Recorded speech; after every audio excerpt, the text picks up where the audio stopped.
Polynesia in the hot seat, where we bring together inspiring voices from across the Pacific to share their journeys, wisdom, and stories that uplift and empower our people. I am Leaso Filoeli'i coming to you live from Katy, Texas. And Talofa Lava, I'm Lina Famuina, joining in from the beautiful state of Hawaii. Ai tatou tele I amataina le tatou whetufanga ai o tala, e mua moana si I le vi inga mal whawhitai le atua moana whamanuianga ma puipuinga ia I tatou uma. Ia malu le vai lo finangalo pe a whai e sasi se upu a mātou nei I Pulse of Polynesia. Leaso and I would not be complete or successful without the assistance of our team, Eileen Tumalu and Fuifui Petelo, who will be monitoring Facebook and YouTube. We'd like to also thank everyone for tuning in to share our trials and triumphs together as an Ainga. Please use this opportunity to ask those burning questions that you'd like to know, but also please remember to keep it respectful. I'm reading those comments via text messages and screenshots, so I'll be multitasking and looking off screen here and there, but I'm definitely paying attention. He's an Army ROTC graduate from the University of Oklahoma, a Phi Delta Theta brother, a former rugby player, and even an inspiring model.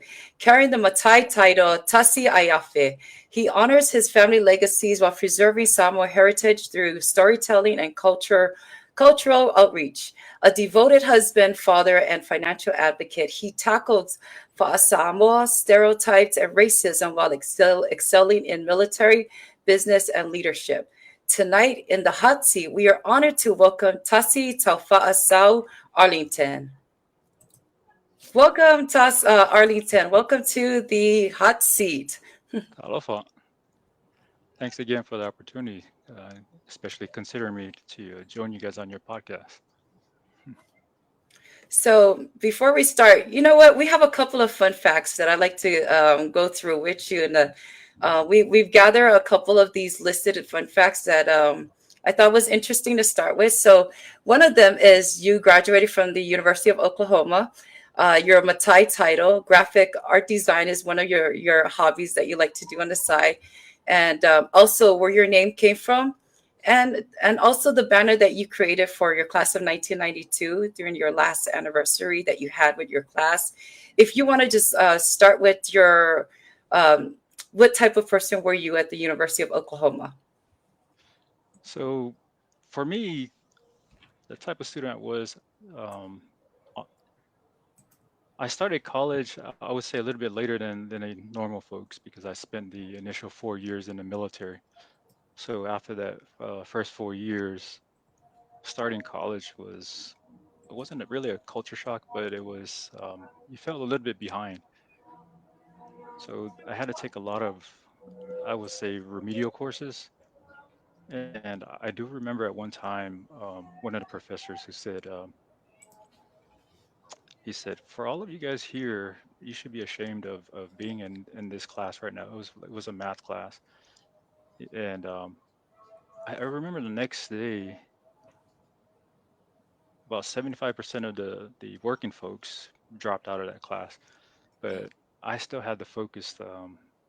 I knew I was behind, but I had a goal to chase. So I knew there's going to be struggles. There were going to be a lot of obstacles in place. But if you imagine quitting on day one, like most of the folks, I probably wouldn't be here today. For me, the second time around going to college, because I had started while I was on active duty, but when I transferred to University of Oklahoma, one of the things I was more focused. So even though I was 23, most folks were like 17, 18, but to me, I felt much older than them. Um, Students would joke around and say like, "Do you ever miss a class?" But you treat it differently because you know that the struggles you had those initial 4 years in the military, you had discipline, and I think I was more focused on attaining that degree. So that's the type of person that I was when I went to OU. You said that you joined the military first before you went to Oklahoma. What led you to Oklahoma? Was it the military, you were stationed there, or how did you what made you choose that university? So there was a small community college near Fort Sill is where I was stationed at. And early on in my career, I didn't really understand the rank structure, but I realized that I was not making enough money as an enlisted soldier. And there was these young guys who are officers, and I could tell they were making a lot of money because the cars they drove compared to us enlisted guys. And I asked my supervisor, how do I make that kind of money? And his response was, you have to go to college, right? And his words were more harsher. It was like, go to college, you idiot, you know? And to me, it's like, okay, you know, is that all I need, right? Just go to college. So I asked him, would you support me going to college? And he said, yeah, I will. So I enrolled, and there are times when we go out to the field. So we're in the field, and I'm all dirty, and I'll tell my sergeant, hey, I have class tonight, and he would drive me in a Humvee, and here I am, you know, late at night, attending my classes, and then getting out my classes, and then we'll go back to the field. But it's a humbling experience, but at the same time, you know, like in high school, if you're ashamed, you just like avoid it, right? Like, but for me, even though I was dirty and I know I reek because you know we've been in the field, and people are just kind of looking like, man, you know, this dirty guy, you know, he doesn't smell right, you know, sitting in the classroom. But I had that motivation, you know, to keep pushing on or just look past, you know, these obstacles. But that was my initial attempt at college. And then my wife, at at the time, she was taking a summer course. She was attending OU at the time, so that's where we met. And after like 2 years of her driving down and visiting me, she finally said, "Why don't you see if you can transfer to the University of Oklahoma?" So I decided to leave the Army for good. Well, not for good, but a temporary stoppage so I can attend University of Oklahoma. I wanted to get my degree because the pace that I was moving at as a part-time soldier, you know, and a part-time student and a full-time soldier, was taking forever to get a degree. So I wanted to put that on hold and then go to OU and get my degree. So that's how I got to OU. Mhm. And I noticed that oh, sorry, go ahead, Lena. No, I was gonna ask, since we're talking about also back home in high school, right? Back home, when you graduated, were you in, or when you were attending Leong in high school, were you in ROTC, or did you foresee joining the military and leaving, or what was your way off the island? So I actually went to ASDC after I graduated, and I went there just because everyone else was doing it, but my mind wasn't in there. Like I went, I remember dropping out, and I didn't tell my mom, and I think that's what hurt the most was I faked the funk like I was going, and my mom believed that I was going to school the whole time. And I had what you know, but you Bye. know, I wasn't even going to class. I had and then my mom finally found out that you know this guy really didn't go to class, and she was so upset with me because she had so much hopes. I was supposed to be the guy, to succeed out of this family. You know, I felt like I let her down, and that's kind of like I didn't know I was doing a lot of side jobs in Samoa. Helping my uncle build his home, just doing a lot of odd jobs, and it just finally clicked to me that I see all these soldiers joining the military, and I just wanted a ticket off island. My commitment was if I just go do my 4 years, gets me Yeah, off island, and then I'll find a way to help my family from the states. So that was kind of to answer your question, that was my ticket away from home. that was. Oh, okay. Yeah. And you were saying that your mom was expecting you to be the one that succeeds out of the kids. Can you give us a little more, like how many siblings you had, or are you the oldest, or? Yeah, there's five of us. The two girls are the oldest, and then my brother Junior, Neolava Junior, and then brother Teo, for most folks know who Teo is.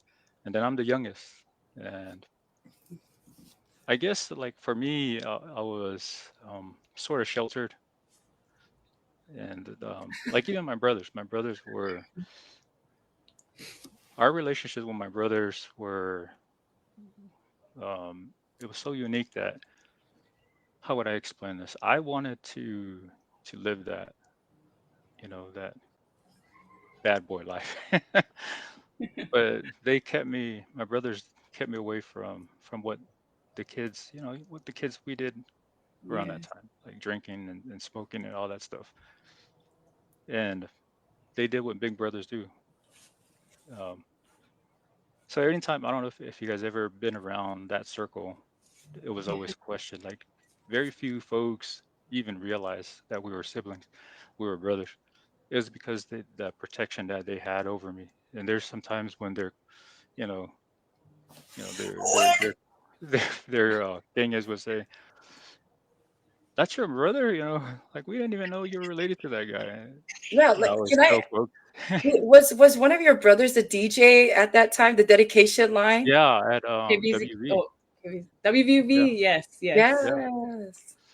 So Mm, yeah, but um, I really appreciate what my brothers did. They did the big brother thing, but I wanted to have that bond with them. But for them, it was like, no, you're the parents' Billy. yeah.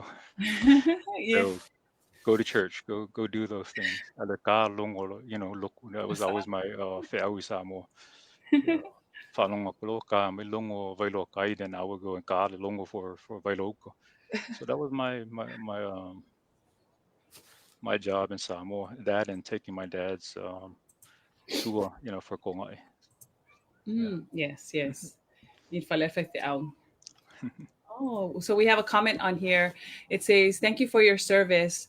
Were there high expectations placed on you when you left home and joined the military?" It's like for every other kid that joins the military, the expectation is um, you're well off, better than us, regardless of Mhm. what that pay is. Even as a E1, which is your lowest rank, everyone in Samoa believes like, wow, you're making weight. I think, yeah, it's good compared to Samoa.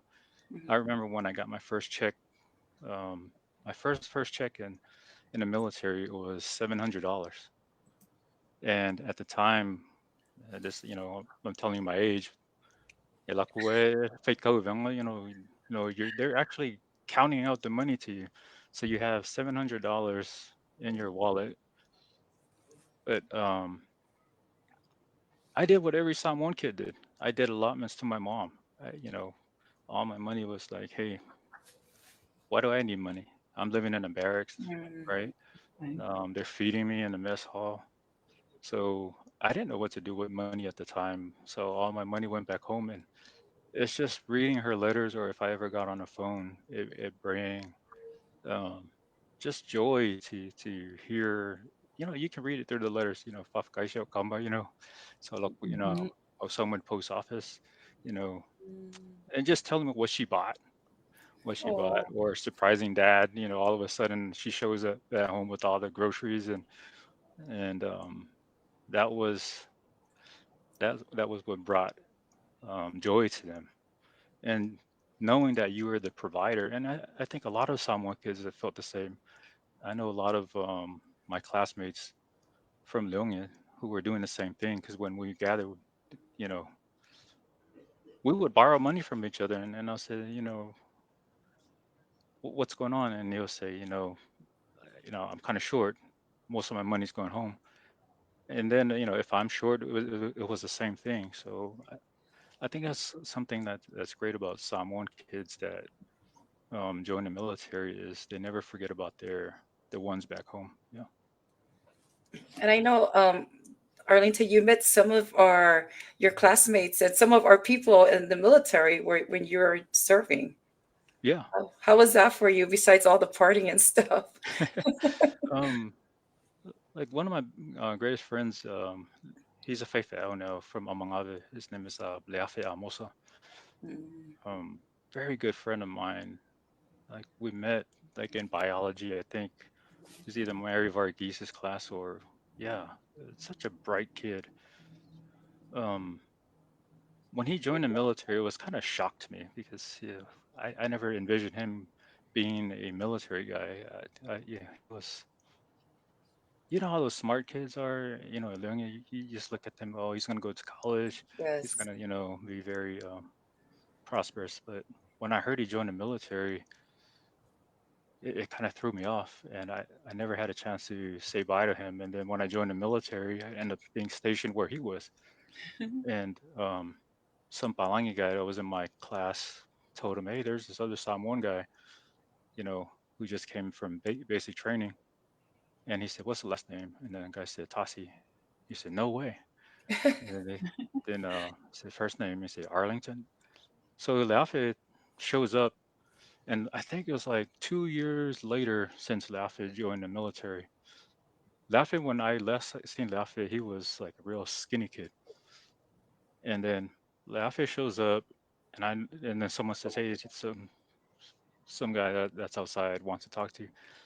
So I jump in his Ranger, and he doesn't say anything. I don't recognize him because like he's buff now, like real, like big guy. And then he he he finally he couldn't contain himself. He finally like laughs, right? And then I seen that smile, and I said, "Laughing," and yeah, just to meet and embrace like someone from home. It was such a great feeling to reunite with someone close to you, especially a classmate. It brought back a lot of memories, good memories of high school days. Like we would go to his house in Mangave all the time. We have another question here. While some veterans face challenges when transitioning to civilian life, what challenges did you overcome, or what advice would you give to someone that is transition out? Um, Understanding all the skill sets that you've done, right? There's so many different opportunities or job assignments that you're given. For example, like for me, when I joined the military, I was in the IT field, so I was in communications. The the job names or like in the military are very different than the civilian side. Um, so how would you convey that I have the skill set and put that on a resume to where, as of course we all know today how the application system works. It's not like someone's just going to read your resume. There are key words that the system or the database will elevate your name in that stack. So if you don't have the keywords, you may be the most experienced person, but that keyword is what bumps your resume to the top, and then that allows you to get an interview. And a lot of these things, like I wasn't familiar with at first, but there is a transition course for the military that tells you all these things. And I think that was valuable to me was to invest in that time and to learn what is that transition, how to build a resume, how to do interviews. I even went as far as proper eating etiquette, right? Who does that kind of stuff? I didn't even know there's a certain way to hold a fork and knife, when you're done eating, and just so um, a lot of is a culture shock, not just to us in the military, not just for Samoa, but in general. Like fancy eating is a thing, right? So when you're going on interviews, you may have a good interview. Have ayoko vangam kwale imas and manners or yeah. Nope, you don't know how to eat.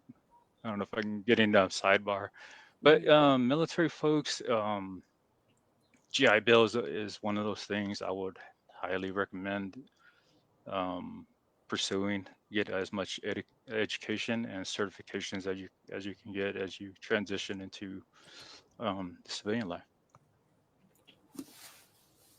Nice, thank you. Sorry, we have another one. It says communication is essential, yet in some cultures, it's not always emphasized. How did you overcome this challenge coming from the island? Did you face sorry, it's coming on. Did you face any bullying or difficulties in adjusting? Yeah, no, it's very interesting that that's brought up. When I first joined the military,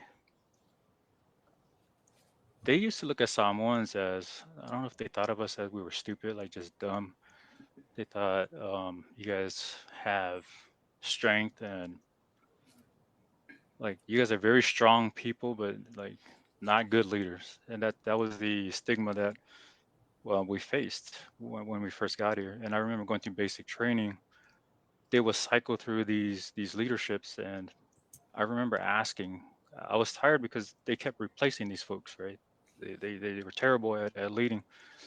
And I raised my hand, and a drill sergeant asked me. He said, "What do you want?" Right? Just this. It pisses you off how they speak to you. And I said, "I'd like to, just give me an opportunity to lead, like everyone else is failing." And he didn't even give me a chance. He said, "Why would you lead? You can't even speak English." And of course, at the time, coming from Samoa, my English wasn't, the best. But I knew I could do better than those other folks. And I think another week or two goes by. They kept cycling other folks, and they failed. And again, I raised my hand. Then he looks at me. He's like, "What do you want?" I said, again, give me that opportunity to step in, as a leader. And as soon as I took over, I was never replaced. So I took, my platoon and end up, graduating. But what was interesting about being in basic training was I don't know if you guys know this other guy named Tusi Leudwai. So Tusi graduated 2 years before me, but he was also in basic training. So Tusi was in charge of his platoon, and then there's a girl from Taufa'asau. She was in charge of the girls group, and here we are, three Samoans, leading three different platoons. It was amazing. It was a great feeling to see like you're homesick, but then that's what made you feel comfortable. Like, oh man, I'm running things. Tusi's running things. I forgot the girl's name um, from Fasao, but she was running the girls platoon, and yeah, and I think it opened a lot of eyes what we were capable of doing. We're more than physical, but we had the brains to give direction. Mhm. Nice.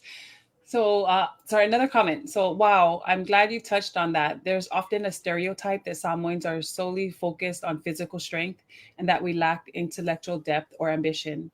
In reality, Samoans are incredibly capable, strong minded individuals with diverse talents and abilities. We have a rich cultural heritage, value education, leadership, and resilience, and we excel in many fields beyond just physical prowess. How do you feel about this stereotype, and have you personally challenged it in your life? Yeah, stereotypes. It's almost borderline with racism.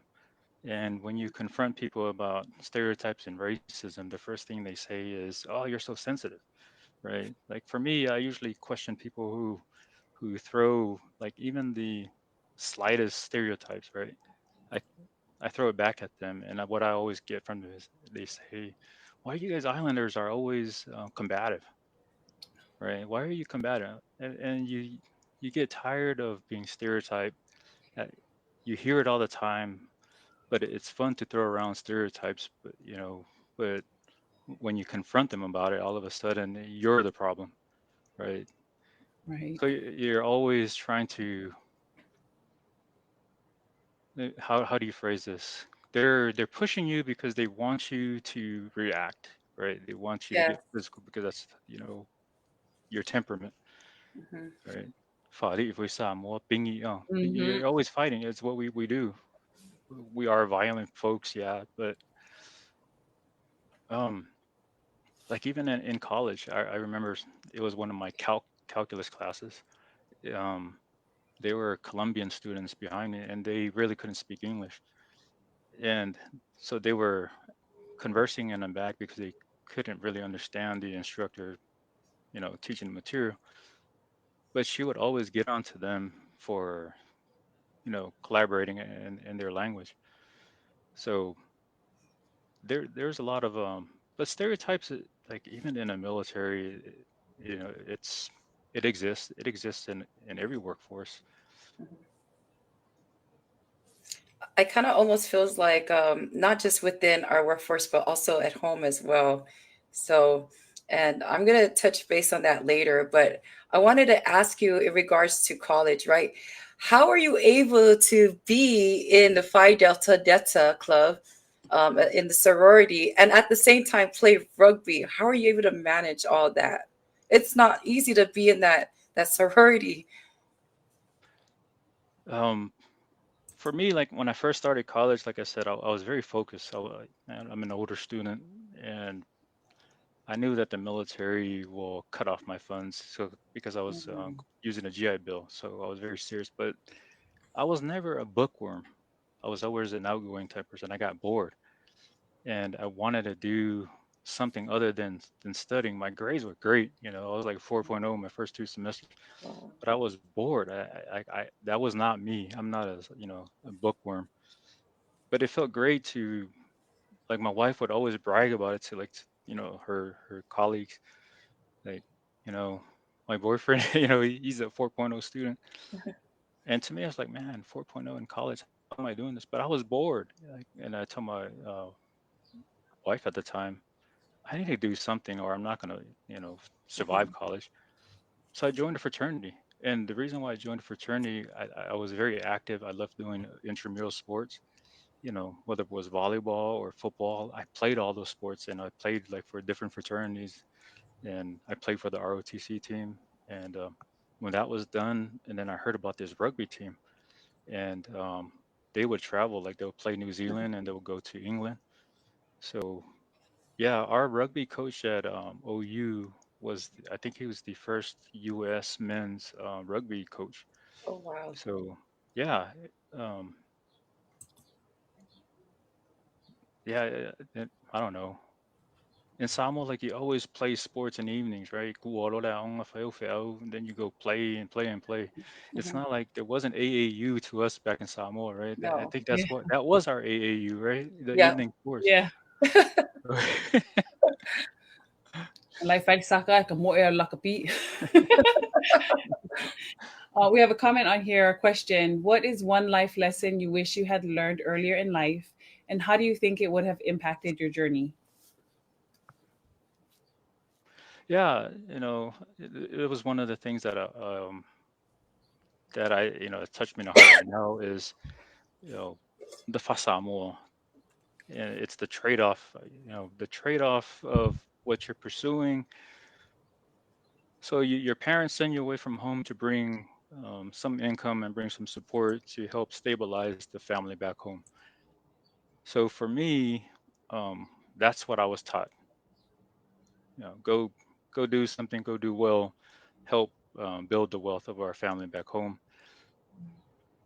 And then I get to America. It's the message is kind of similar, but the message is, keep on chasing that dream, keep on chasing the dream.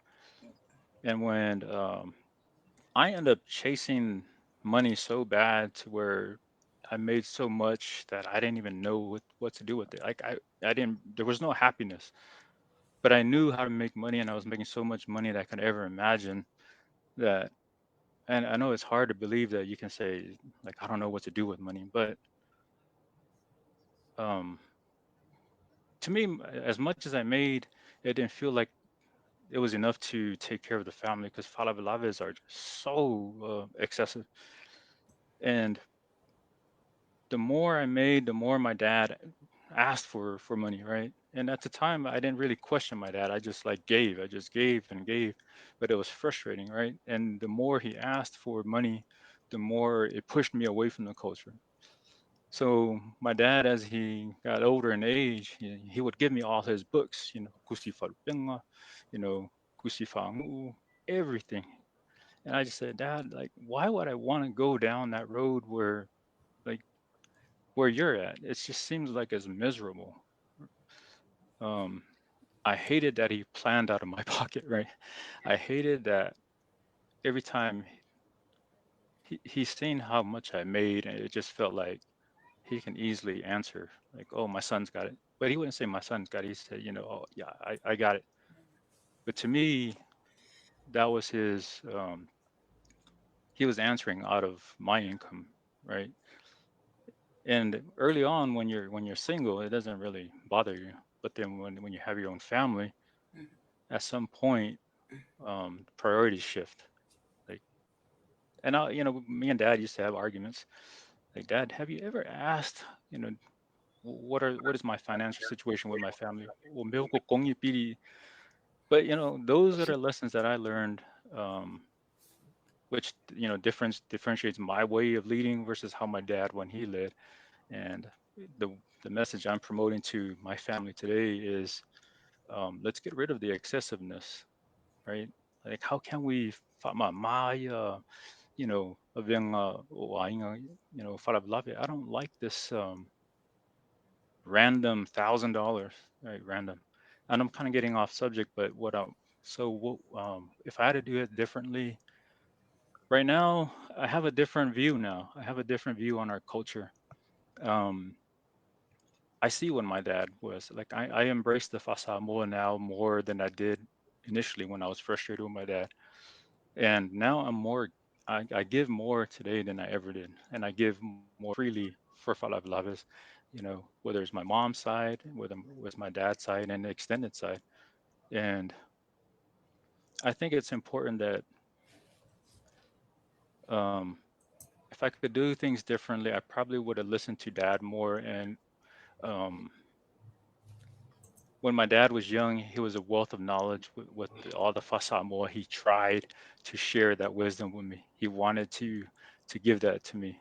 He wanted me to follow the Fasamoa path, and do the same thing with your journey and your career. But because I pushed all that aside and I kept chasing the money because I was trying to give dad all the money, but I feel like,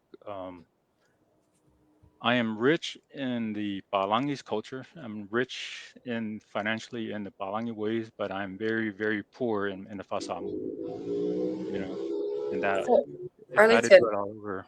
you mentioned that you give freely now. When you say freely, what are you talking about as far as freely? Are you just giving whatever they're asking you, or based off of what you can afford to give on your budget? hmm Yeah, like I said, like for me, if I fool, right?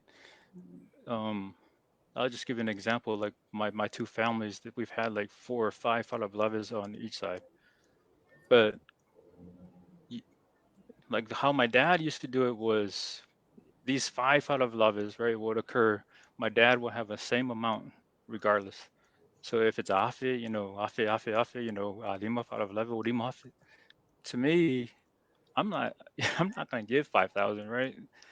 So, and I'm conveying this to the families, like, hey, all I can give is this, right? And then the message I tell my family is, I am not ashamed to go and present 100, 200, right? And I think a lot of Samoans are ashamed to go even attend a funeral if you only have 100. Like, that's the wrong message we're sending. "Olame ke mai alu if I love it," if you only have 100, you know, that's the fear, that's all you can, or male mo mai, if that's all you have, that's what you give. Quit trying to go above and beyond. Um, mea ngau polong ai ai, mawhāngau. So, Yes. Yes. And we did talk about this also with Susie. She was on last week, talking about, back then, um, when you don't have enough to give, right? If when people showed up, if I fit out, right? Or kuka me ai, kapenga is set up, it's like if you didn't have as much to give financially to contribute, being there from dawn till dusk, doing hours the whole day, like that means a lot, right? Because you need manpower, but people didn't feel bad about that, versus nowadays, like you said, right? People will even feel bad just to go and help out because they didn't, physically help out because they didn't give financially. yeah. So, like Like for that's, me, like I always tell my siblings, no one remembers what you gave, but they remember the face that they seen that attended the funeral. That's That's like true. like I yes. always tell them, think about mom's funeral. Do you remember how much any of the families gave? I say no, but do you remember who was there, right? So I said it's more important to show face rather than some random figure. no one cares you brought 5,000 or 3,000 or 10,000. A week after the Father of Love It, they're not going to remember that. They're going to only remember, the love that you brought and you shared, you know, a tough time with them, a shoulder to cry on, or help, strengthen that family during a time of need. So, yeah. I wanted to add, since one of the fun facts that was mentioned in here was your Matai title. You were given the Tasiaeafe title, and you share that with, I believe, your young cousin. Hmm. Knowing your stance on Fa'alavelave, how does that title given to you play a part in your decision in Fa'alavelaves? Yeah. So, the title that we have is Swafalua, but um, it's unique. It's different than every other title that's Swafalua. Anytime anyone hears there's two title holders, the first thing they assume is, oh, that's why, one guy's pulling the title one way, one guy's pulling the title the other way. It was never like that with this Tasiaeafe title. The title that my dad had, um, I actually told my dad, you know, I call him my younger brother. My younger brother, too, who is very immersed in the culture. He's been doing a lot of Falaves. He's the leader of his church, Kiakongo. He was handling all these Falaves, and he understands the Alongaupus, and when you listen to him speak, it amazes you how much wealth of understanding he has with the culture. So, that all being said, um, the pride that I have in the Tasi name, I knew my dad was up there in age. My dad was not using a title. So I told my dad, I know it's kind of taboo to ask for a title to be transitioned away from you while you're still living. But the true Fasamoa is the Matais have to have a voice of the family. We need a leader. You're not acting in that capacity at this time. Amalia, we give it to the young brother over there. You know, wouldn't it be great? Because people are asking him when he does favelaves, local file, lalo swafa makayan, and he'll just say, like, humbly tell them, I don't have a Matai title. It's just a gift of God that it's, allowing me to speak. And Okay. I just told the family, like, what a wasted opportunity for the Samoan people to hear this young brother of mine speak. And if I can only imagine the pride we would get when people ask him, and then he would say, "Olo swafo kasi." That was my direction, right? I wanted that title to go to my younger brother, but dad wanted the title. He wanted me to have some part in the title. So my dad said, why don't you want the title? So my dad, he had the old philosophy. It was from my dad. He took the title, and then it should go to. You should have some say, but to me, I reminded dad that's not the Fasamo way. You're not really in charge of the title. The Matai titles, the family has to have the say, and it goes to Waikankale ang va'amongi diswafa, right? And I think that's why. But in order for the old man to release the title, he said, unless you take the split title, I will not give you guys the title. I'll take it to my grave. Oh, And that's what, it was my agreement because I wanted dad to release the title. Okay, well, I'll do what you want. I'll take half of the title and Fatu the other half.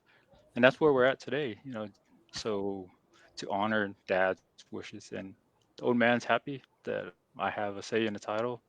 And I'm happy that Brother Louis, Fatu has a say in the title because that's what I wanted. Yeah. And right? A lot of people will just take the title for themselves, right? Knowing what comes with it. So that the fact that you were able to see beyond that and see what good it would bring to the family and the Hmm. title versus just, to yourself, because we do know there are differences in the way Matais are in families that get the title for certain reasons. So Hmm. hats off to you on that. There are comments on here. So Duke says $1,000 is low now. LOL. And then he said, the hard part is the family that owns the Falavelave is left with all these bills after, trying to deal with that and cannot grieve properly. That a lot of times breaks families up. Then there's other comments. It says, in our culture, there's often a desire to show others that our family can provide a certain amount of money, driven by pride and importance of status. In American culture, however, the focus tends to be more on what you can give in terms of service, time, or effort rather than material wealth. How do you think these cultural differences shape how people perceive success and generosity? Yeah, no, it's a very good question, and that's kind of what we should question ourselves, and it all starts with individual families before we take it to the broader community. The question should be, wala ho nga, ko si ingay may, and if you're bringing, let's say 5,000, and what's common in the Samoan love is you take 5,000 and the family turns around and gives 2,000 back or something like that, like half, at least half. But the question comes to mind is, I always ask the question when I go, be honest with me. Be honest with me. What is your financial state of your falablabe? You right? So, like for me, as we prepared my mom's funeral, I don't think a lot of folks asked that very question. You know, or the male kung yung mga pili, falablabe, the funeral home, the cemetery, all the expenses, and I think there's a disconnect because we tend to focus on to reciprocate what was brought in, right? FSA nga iya nga makangale kwe ola nga ili kwe ke works follow all. Like to me, I'm like that's bull. Like I'm straight up like I've done family funerals where I really told the other side of the family, like you know this is unique, and I know you guys understand the culture. You're expecting something back from this 511. You've just given me this amount, but I'm telling you right now that this funeral right here, there's a lot of bills and expenses that have not been paid. We're gonna use everything that you brought for this funeral, and of course, like my family, I'm getting backlash from my family, like hey, makanga, and then of course the other side of the family is saying the same thing, like wangim, And to me, I just said, between your family and our family, we're all responsible somewhat for this 511.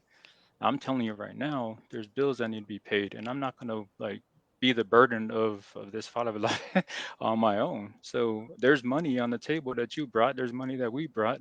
We can, bury this whole 511 by just taking everything that was brought in and wipe out this funeral cost. But you know, if people come with the humbling experience and not expect to walk back or go back home with what they brought or anything that they brought, I think that's a true testament to your love for the family. How can you walk away knowing there's 2,000 or 3,000 in debt that the family owes to the hospital or to the funeral home, knowing that you just walked away with what could have been for the family? And I always question, "Okeme sawe ko kusanga," when you ask your individual families to support that funeral, are you saying, "Ku mai seli mafe," I guarantee you I bring 2,000 back? Like, Mm, no one says that, right? But if you give from your heart, if nothing comes back, but just to have the feeling of, you're grateful that this family, although they're mourning, you've just lifted a big burden off of them by taking care of all their expenses, right? So, there's a fine line of, you know, people treat funerals as a money-making business, and I think that's where a lot of issues come along. You guys bring your soswangi, but then you're giving, but at the same time your other hand expecting. is out. Like, what do I Yeah. get in return, right? So Right. if And you I think guys are that's because, offended by any of this, then you're guilty of it. right, or when they give back, or then umaifo, right, like the money that could have gone to the expenses of the funeral, right, and then everybody else that leaves with it, and it's like that money was intended for a certain purpose, right? So, I totally get it. So there's another comment. So The Matai title in Samoan culture traditionally passes down through male lineage, and it's often seen as a title held by male leaders. However, the role of women in Samoan society has evolved, and many believe that female taking on a Matai title is a natural progression, reflecting the growing recognition of women's leadership abilities. A female Matai can bring a unique perspective and strong sense of family responsibility. What are your thoughts on how the Matai title is evolving, and how do you think a female Matai would impact the community? Yeah, like, there's no doubt that females can um, serve in leadership roles. Like we see it everywhere in society. Um, they're CEOs, they're presidents of companies, but um, Samoa, every village is different. I mean, every district is different in Samoa. So you'll always hear the chief say, "It's the angay fungo," right? And you have to protect what is sacred to each village and each district. So if there's a village that is taboo to have a woman as a leader, like for me, even though I support women's rights, I also think there's some things in our culture that has to be protected, and that's the unfortunate side. Um, does it mean you can't do the job? No, it does not mean. It does not mean that. I do acknowledge a lot of the capability is there because there, like this one file of love I just came from, it was a woman Matai. And like for me, like I always tell the people, I'm new to this. I understand our culture a lot, but I can't really convey that in the Nganga Whailaunga, right? So when it was my time to honor her or say something in respect, for her.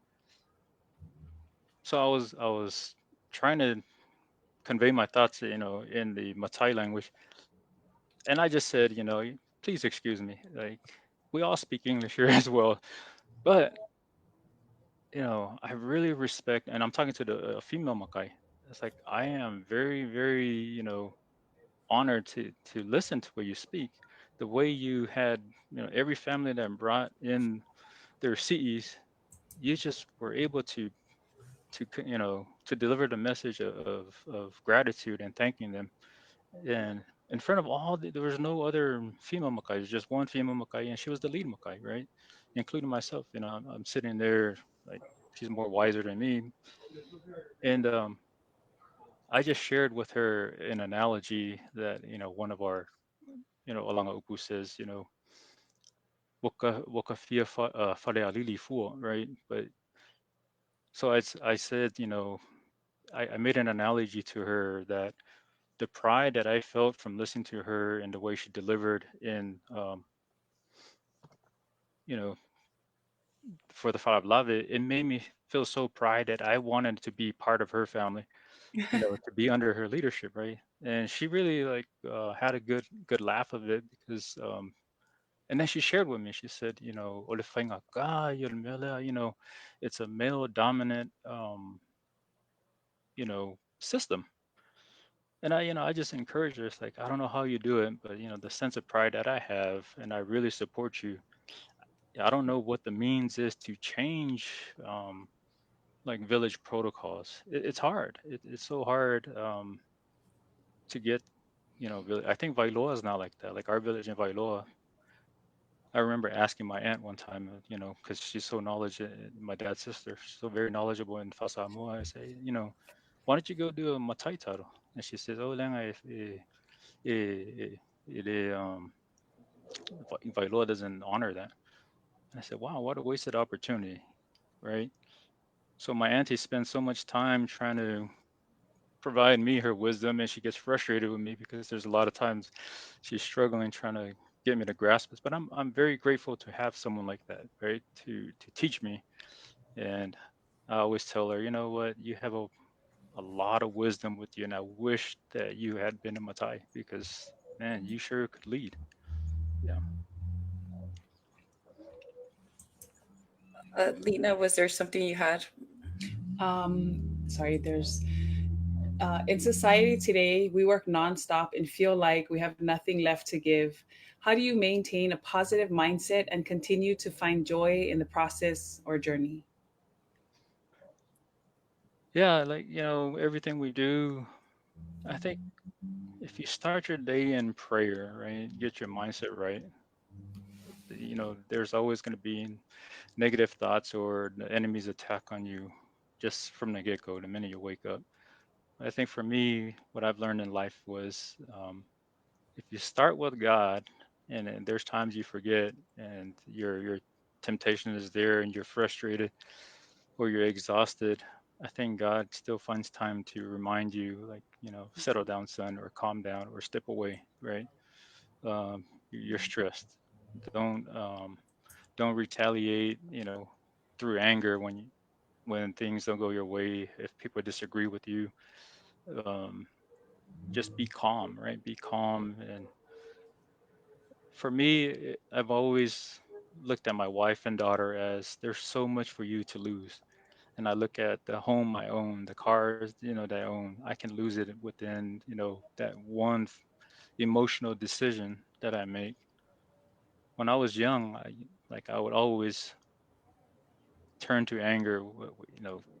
You piss me off, and then all of a sudden I follow my emotions. I'm going to retaliate or do something that will cost me dearly.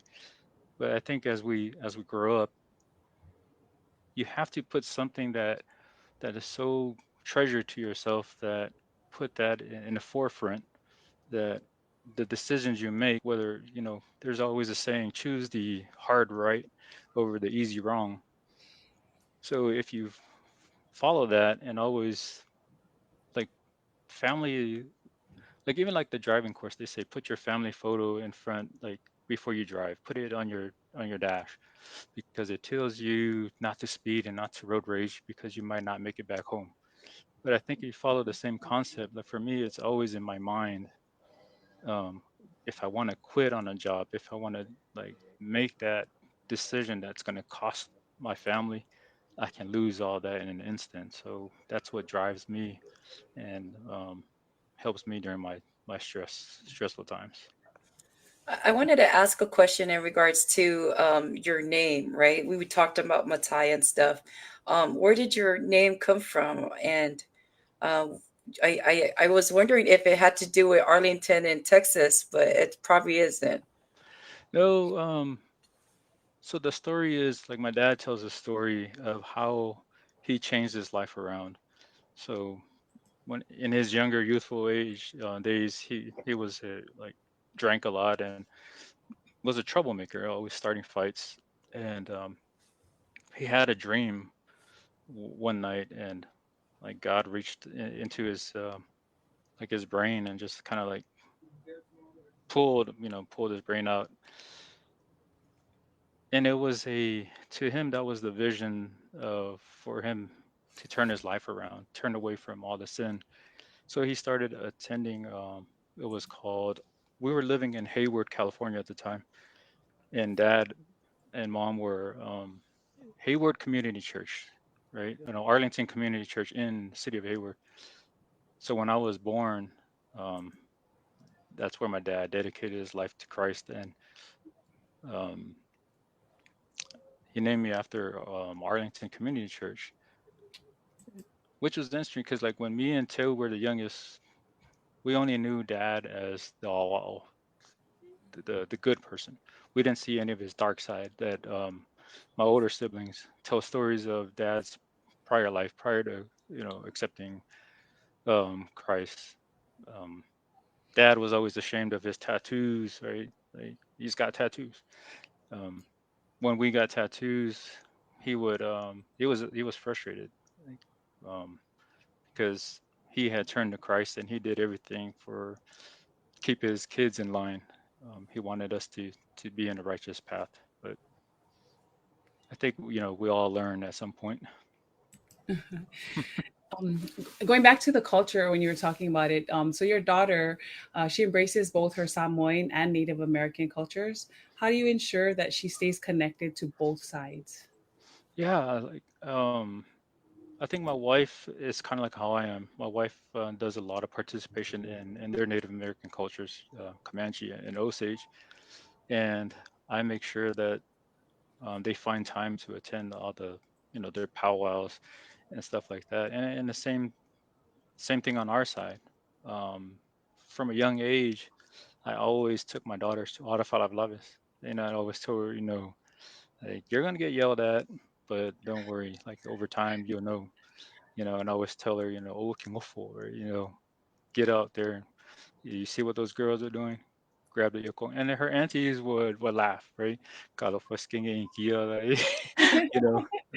Kalufai. But they would, they loved her. They loved her just to see, just to go do things. And I think it wows some folks to see Talia.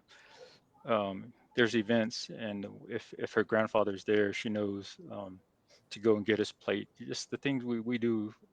Yes. Yeah, and yeah, she embraces her Samoan culture as much as she does her native ones. Yeah.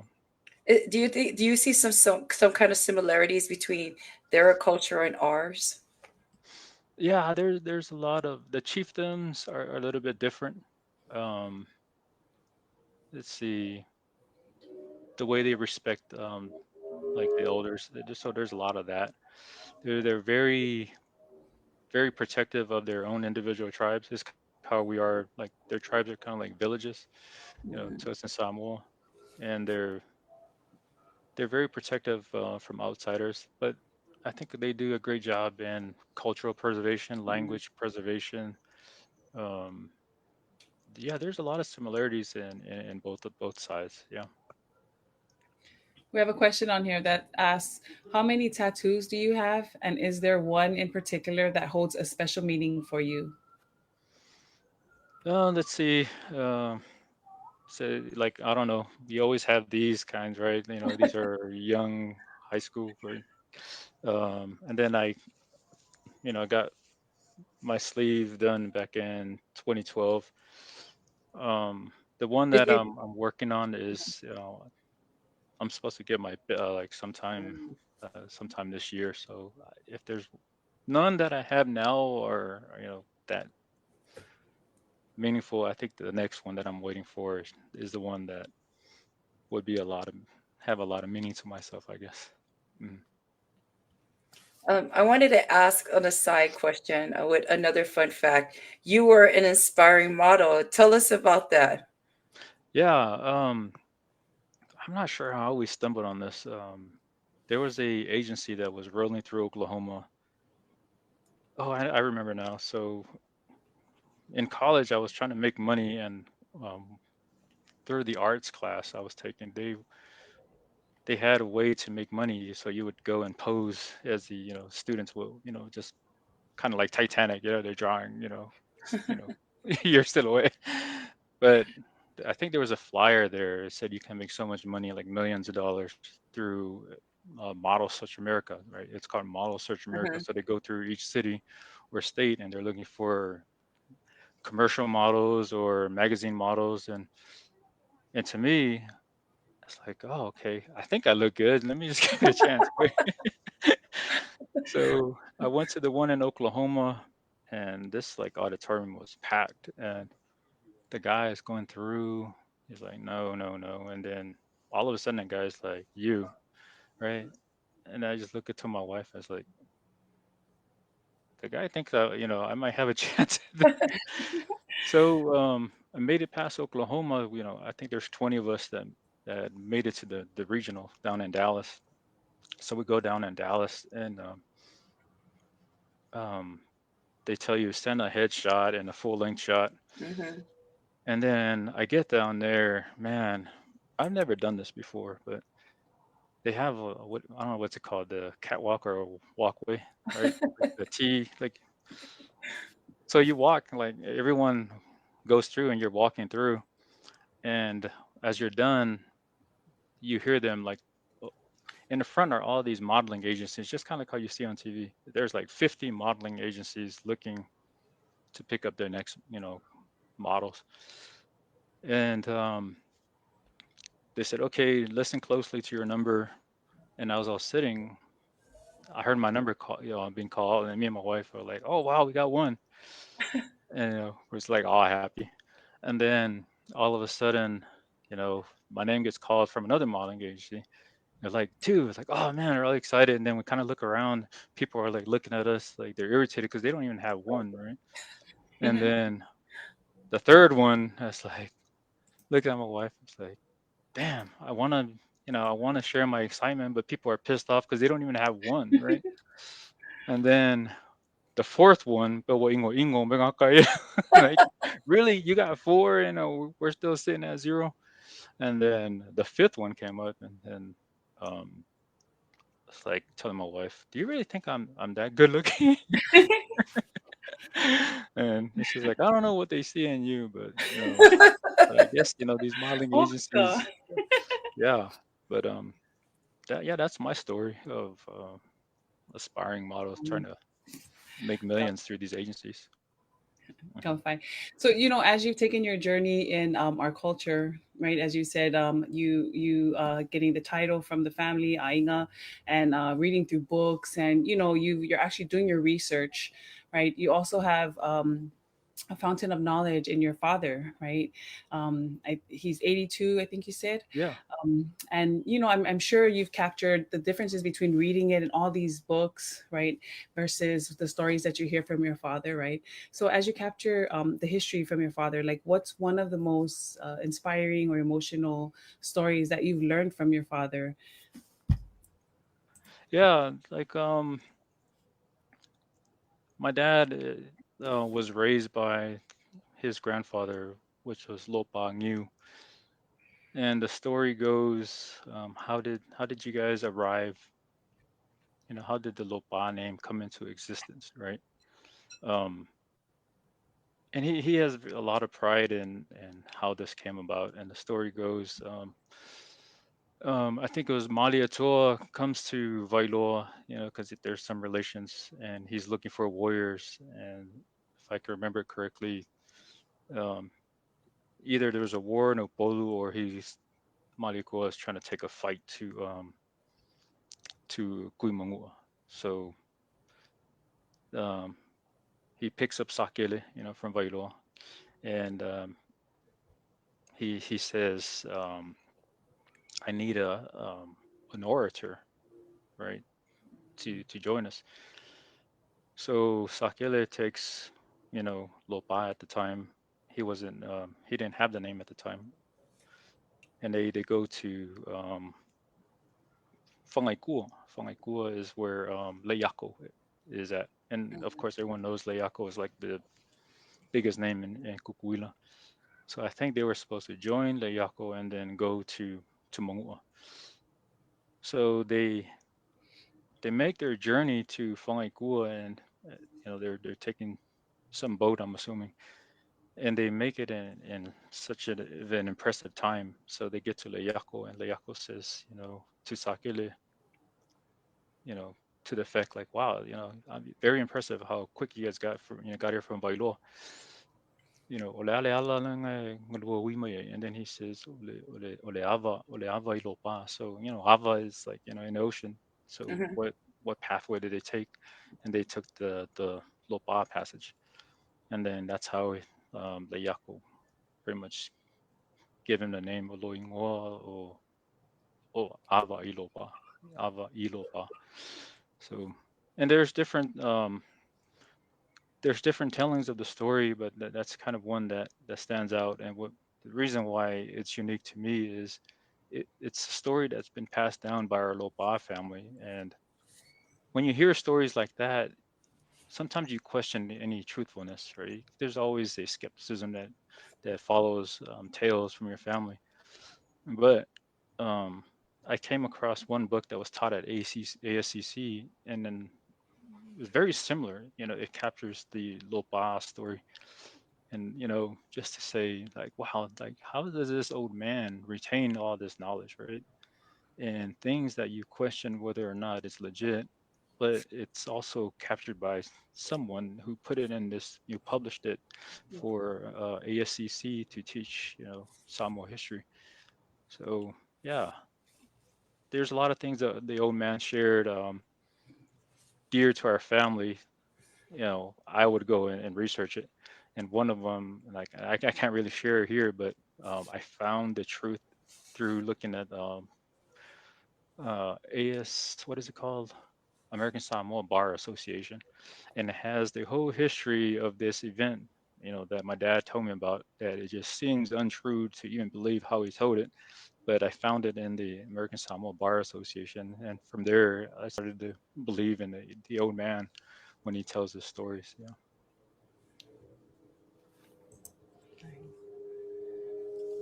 We have another question here. If you hadn't pursued a career in military, do you think you could have seen yourself as America's next top model or on a Vogue magazine cover? um, I think for me, like I didn't give a lot of praise to the person. Like for me, I owe everything to my wife. Um, the success I have today is because of following her footsteps. Because she was in college before I was. She was older than I was, and um, she just knew all the ropes around the administration part in college. So she was the one that was helping me with my applications and helping me just to kickstart, that journey through college. And when things got tough, she was always there to say like, "Don't quit." Right. There was times when I just wanted to go to Samoa. I'm like, I'm tired of this, college stuff and these bills, and it's just like stick it through. Think about your family. Like they're relying on you. Hmm. You're gonna go to Samoa and do what? You know, who's gonna give money to them? But to have someone who understands and respects the unique situation you have tied to Samoa, she's always been that person who just to remind you, stay the course, right? Stay the course. Um, for me, there's a lot of um, in the military. The more rank you make, the less folks you can rely on to speak to when you have troubles. And I'm assuming the same is in any field, right? You can't just go share with the colleague. Oh, I'm having a hard time with work or with family. And that's kind of been my experience. The more I climbed the ranks in the military was um, you can't really share your problems with anyone, and you're going through the same challenges with every other ordinary person. But I can come home and share with my wife. So to answer the question, I think I would have still made it. It would have been a little bit tougher. It's always hard to navigate something like for me coming from Samoa without having someone show you the way, right? And you you just need the like the message I tell my daughter today is you should have no reason to not do better than your dad, right? You have a better education than your dad. You have all the wealth and everything given to you. The education that you have is better than your dad. You should do better than me, right? So there's no excuses. But it's kind of similar to the question that you asked. Is someone knows that blueprint or someone knows the shortcut, and we need to share that with others. And Yes. I do not hesitate to share with my daughter or share with my nieces and nephews and anyone else that's close to me. I just tell them, here is what I went through and here's what to avoid. I don't really think it's difficult, because if you avoid everything that I failed at or that I stumbled on, it'll make your life much easier as you go through it. But trust me, follow my advice, and I think that'll help anyone on their journey. Qualify. So comments on here. Props to a man who acknowledges his wife for his success. That kind of recognition shows deep respect and appreciation. With all your accomplishments and the path you've taken, what is it that you truly want in life now? What drives you moving forward? Yeah, I go back to the Fasamo. Like I told like my dad, I envy all my classmates or people within my age. I look on Facebook and Instagram, like Melako Lafo or how they speak to one another to understand the culture. Um, I I envy that. I wish I was in where my dad was at this age and all the knowledge that he had, teaching Samoan culture at American Samoa. I wish I had that, and I wish I'd started on picking up the Fa Samoa much earlier, because I feel like I'm so behind right now. So my journey right now is like, if you look in my room, I always say this to myself. "Wa koe kapala ia," look what I have. It's like, this is just a few of the books that I'm reading to um, educate myself. I don't need any more degrees. I don't need any more, like, well, I can't say I don't need any more money, because we all need money, but like, also, this is what I was, telling you, Dai Yes. Samoa, Samoan, Hmm. the book of Kramer. Well, for those who don't know what we're talking about, if you ever want to know where all the Kalala Vau comes from, or any story, Fasamo, this Kramer was the one that wrote all these stories. So there's 2 volumes, and he wrote all the Falupenlas to all the villages, all the stories. Kalala Vau were in these 2 volumes. Um, it's worth a, if you're into correcting what the stories were, it's best to go to the original source, and then um, that'll be a good base as you're forming your arguments, with folks online, if that's what you're into. Because there's a lot of posts, lefing awa, polarisa onga kalanga. And I always tell them, "Olar kala Kramer," because Kramer wrote it first, right? And everyone else that, beyond that um, is an add-on. So if you go to the source, what did the source say? And then, like, I ask my dad all the time. I said, "Dad, you told me this story, but it's what Kramer wrote." And then my dad, like, he doesn't like being wrong, but he understands, where the source come from, and he says, "Wow, like, my whole life, I was taught this way." But it really makes sense that, the way you've read it, read these stories, it brings to light, some of the gaps, in his understanding. So it's good to see the old man acknowledge they didn't have these books. They didn't have this, all this resource to them. And some of these are found on the internet. So, Yeah, I was going to um, ask you because you mentioned that the book comes in a German language, right? And so mhm, there's another one that's English. yep. I try to go on Amazon to look for it, but is that where you got yours from? So the English version is actually on the internet. You just have to just keep on finding. Eventually, Okay. you'll stumble on it. But the reason why I chose the German one, because I want to go to what um, it has the German on one side, and then the Fasamo on the other side. But I want to see what he wrote, like, firsthand, right? You know, what was Okay. it written like? Like, for example, ole faiva ole sae. So they have the Samoan version on one side and the German on the other one. Oh, So this wow. is prior to the English, translation. And I always like to go to the source, because I don't really trust, whatever that first English translation Mhm. was, because you're reading the Fasamo, and you can make your own determination of, like, what it means. Otherwise, you're just going to follow what the English translation was. So, not to say that they're wrong, but I like to make my own decision on how, right? Because you read the Bible, and if you know, right? People say no, I see if I go away, and you say no, this is how I interpret it. So that's the basis of my argument. Oh, So, fine. go ahead, Lena. Go ahead. Oh no, no. I was just gonna say, like, as we come to a close. Sorry, we know we kept you over. There's a lot of interesting thing, and maybe we can have a session too, as we have with other people that have come on and shared their stories. Because there, as we can see, there is a lot more to share. I don't even think we've gotten through half of what we were able to map out to speak about, right? But fafkai lavar faso, fafkai famanguya kuya oy malo ainga kasi makua, right? And malolava your journey on our anganu'u, and keeping it alive or reviving it elsewhere. I have hats off to you on that, and continue.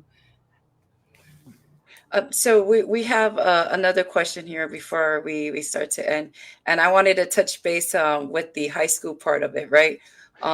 So who did you hang out with in high school? Do you still keep in touch with any of them? And looking back, is where you are in life what you envisioned back in high school?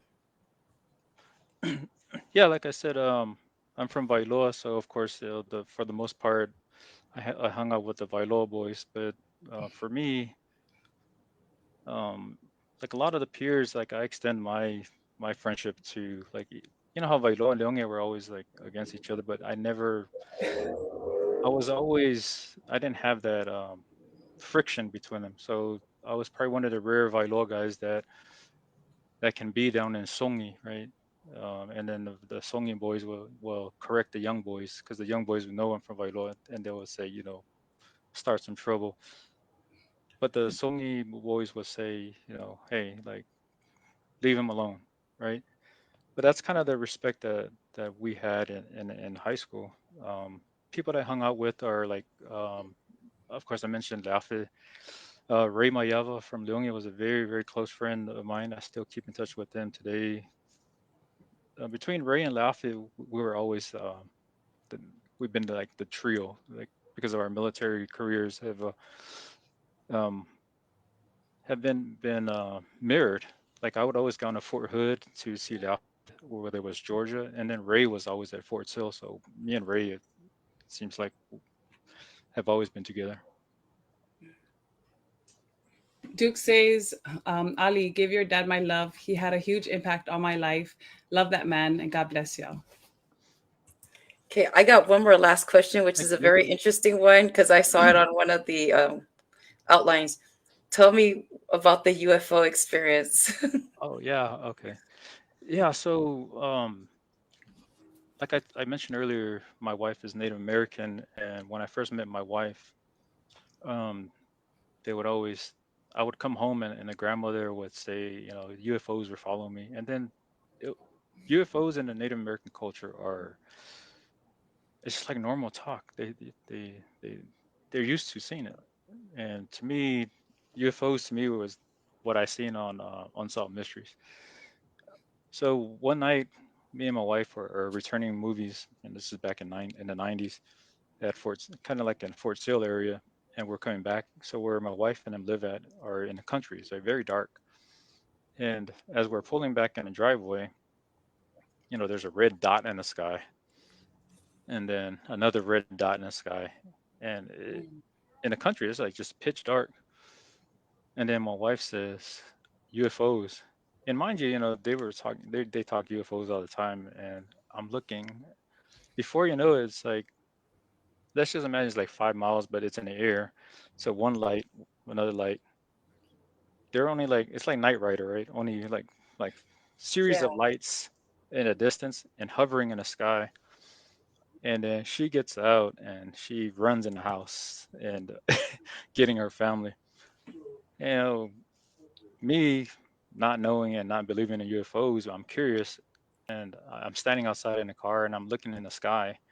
So I see this big, massive object. It's like the size of a stadium in the sky, and this object is now approaching me. Right, it's getting closer, and then next thing I know, the front of the UFO, its lights just light me up. Right, it just lights up the whole area. But the UFO had no noise, not like an airplane or a helicopter. Like no noise. It's just like hovering, like a stadium-sized thing in the air in the sky. So once it lit up, the first thing that came to my mind was, oh, I know what these lights are. Unsolved Mysteries says, these lights will beam you up to the UFO. Yeah. So when I seen those lights light me up, hangilo sa mo, and I ran into the house. But so that was my UFO experience, and then the UFO he just like takes off in the sky. So yeah, and so the family started teasing me like, "Oh, you a believer now?" I was like, "Oh yeah, I'm a believer now in your UFOs." I believe you too. And that's why I don't drive. I don't drive when it gets pitch dark at nighttime. I just go straight home if I'm out of the city. I just make sure to get a hotel. don't even bother. I've already seen too much aikus in Samoa, so I'm good. So what's interesting is if you ever go on YouTube, there's a video that came out around the same time. It was in Arizona. There's a video of the same thing. It's very clear, red dots, red dots, red dots, red dots in the sky and just hovering. And the city of Arizona, or state of Arizona, they declined it or denied it, saying it was military activity. But pretty much there is a video that's out there that shows you exactly what I'm talking about, and it happened in Arizona. It's like a massive object. All of a sudden, it goes behind the mountains. So if you ever want to see, like, just trying to imagine what I seen, pull No. up that YouTube video of Arizona back like in the 90s. Yep, that's my UFO experience. Yeah, I'm good. I think I'm good. No, thank you guys again for for this opportunity to share with you guys. I'm sorry if I got too long-winded. Hopefully, anything that was presented today becomes valuable to you guys. It's good to catch up with you guys, and yeah, very grateful for what you guys have set up, and yeah, keep up the good job. Thank you so much. We really appreciate you taking the invitation to share your journey with everyone. And like what we said, your story is going to impact everyone around who's also tuning in and listening later, especially your own family, your lovely wife and your beautiful daughter, that they'll be able to look back and watch these videos and say, some of the advice that you've given us. So thank you so much. Yeah, very welcome. Thank you for your time. Alofa. Yeah. Send our love to you, man. Yeah. Yeah. And as always, to God be all the glory, and everybody, you have a good night. Yeah. Ang Yes. Thank you.